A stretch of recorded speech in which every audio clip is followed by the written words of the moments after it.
October 9, 2024 నుండి ఫిబ్రవరి 4, 2025 వరకు గురువు వక్రగతిలో సంచరిస్తూ ఉన్నారు. కావున ఈ రాశి వారికి గురువు యొక్క వక్ర సంచారం వల్ల కలిగే ఫలితాలు ఏ విధంగా ఉంటాయి అనేది సశాస్త్రీయంగా తెలుసుకుందాము. అట్లాగే పరిహారాలు కూడా తెలుసుకునే ప్రయత్నం చేద్దాం. మకర రాశి వారికి ఇప్పుడు వక్ర గురువు యొక్క ప్రభావం ఎలా ఉంటుంది, అసలు వక్రం ఎప్పటి నుంచి ప్రారంభమైంది, ఎప్పటి వరకు ఉంటుంది? అక్టోబర్ 9, 2024 నుండి ఫిబ్రవరి 4, 2025 వరకు గురువు వక్రగతిలో సంచరిస్తూ ఉన్నారు. కావున ఈ రాశి వారికి గురువు యొక్క వక్ర సంచారం వల్ల కలిగే ఫలితాలు ఏ విధంగా ఉంటాయి అనేది సశాస్త్రీయంగా తెలుసుకుందాము. అట్లాగే పరిహారాలు కూడా తెలుసుకునే ప్రయత్నం చేద్దాం. ఈ కాలంలో అంటే సుమారుగా 1-2 రోజుల తేడాలో 4 నెలల కాలం పాటు ఈ యొక్క వక్రగతి నడుస్తూ ఉన్నది.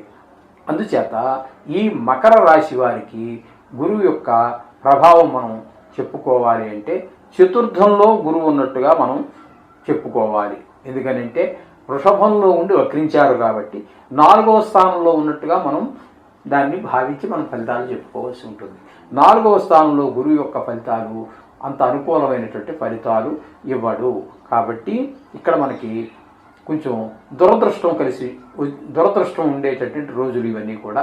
అంచేత 4వ స్థానంలో ఆయన శుభ ఫలితాలు ఇవ్వటం లేదు కాబట్టి వాటి యొక్క ఇంపాక్ట్ దాని యొక్క ప్రభావం ఏ రాశుల మీద పడుతున్నది అంటే మనకి ఇక్కడ 7వ స్థానం అయినటువంటి కర్కాటకం మీద పడుతుంది.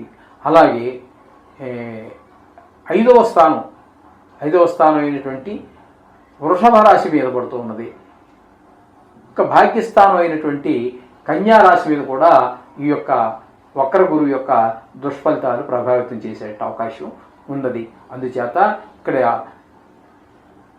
భార్యాబిడ్డలతోటి అంటే 7వ స్థానం మీద చూపిస్తున్నది కాబట్టి అక్కడ కొంచెం భార్యాబిడ్డలతో అనుకూలమైన పరిస్థితులు కనపడవు. మీ సాటి ఉద్యోగులు మీ పార్ట్నర్గా ఉన్నటువంటి వారితోటి కానీ మీ ఉద్యోగం చేసే ప్రదేశంలో కానీ వారితో కానీ కొంత అనుకూలమైనటువంటి పరిస్థితులు మీకు గోచరించవు. అలాగే 5వ స్థానం వృషభ రాశిలో అక్కడ కూడా దుష్ప్రభావాలు ఉండడం కారణంగా అది ఎక్కువగా సంతానం మీద ప్రభావితం చూపిస్తూ ఉంటుంది. ఏంటంటే పిల్లలు కొంచెం చదువులో వెనకబడటం, గాయాలు తగిలించుకోవటము, సాటి పిల్లలతో కొంచెం గొడవలు తెచ్చుకోవటము, ఇట్లాంటివన్నీ ఉండే అవకాశం మనకి కనిపిస్తుంది. అలాగే భాగ్యస్థానంలో ఏవైతే మనకు శుభప్రదమైనటువంటి ఫలితాలు వాహన సౌఖ్యం, గృహ సౌఖ్యం ఇత్యాదులన్నీ ఉన్నాయో అవి కొంచెము మనకి దూరం అయ్యేటువంటి అవకాశం ఈ 140 రోజుల్లో మనకి కనిపిస్తూ ఉంటుంది. ఈ విధమైన దుష్పరిణామాలన్నీ కూడా మకర రాశి వారికి ఉన్నాయి కాబట్టి ఖచ్చితంగా ఈ మకర రాశి వారు శాంతి ప్రక్రియలు చేసుకోవటం, అలాగే అశుభగ్రహాల దృష్టి కనుక ఉన్నట్టయితే వాటి దుష్ప్రభావం మరింత పెరుగుతుంది. కాస్త శుభగ్రహాల యొక్క దృష్టి అంటే చంద్ర, బుధ, శుక్ర ఈ 3 గ్రహాలు యొక్క దృష్టి ఏదైనా ఉన్నట్టయితే కొంత దుష్ప్రభావం తగ్గే అవకాశం.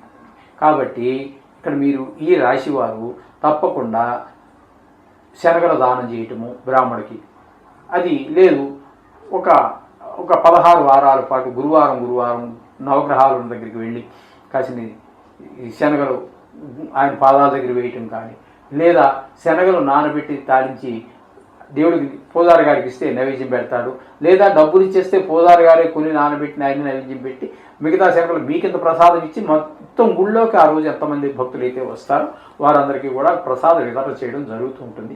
తద్వారా కూడా ఆ దోషాన్ని తొలగించుకోవచ్చు. ఇదంతా రోజు కష్టం అనుకున్నవారు గోవుకి కూడా నానబెట్టి దీన్ని తిరగమాతలు అయ్యటం ఇవన్నీ రావు, నేను ఒక్కడనే ఉన్నాను చేసేవాడు లేరు అనుకున్నవాళ్ళు శనగలు నానబెట్టి ఆవుకి ఒక వీలైన సార్లు గురువారం ఆవుకి తినిపించండి. ఈ మాత్రం దానికి ఇన్ని పరిమితి అంటూ ఏమీ లేదు. అయితే కేజీ పావు మాత్రం రోజు తీసుకోవటం, కేజీ పావు తీసుకోండి. అది ఒక గురువారం దీన్ని నానబెట్టి ఆవుకు పెట్టడం చేయండి. లేదు ఇంకా అది నేను గుడికే వెళ్ళలేను, కొంచెం పెద్దవాడిని అయిపోయాను అనుకుంటే ఇంటి దగ్గర కూర్చొని గురు చేత పారాయణ చేసుకోండి. లేదా గురువుకి సంబంధించి ఆ మకర రాశికి సంబంధించినటువంటి నక్షత్రాలు ఏవైతే ఉన్నారో ఆ నక్షత్రాలకు సంబంధించినటువంటి నక్షత్రాల్లో జన్మించిన వారు వాటికి సంబంధించి విష్ణు సహస్రనామంలో కొన్ని శ్లోకాలు ఉంటాయి. ఆ శ్లోకాలని చదువుకోండి. మీరు అంతా చక్కటి ఫలితాలని మీరు పొందగలుగుతారు. శుభం భూయాత్.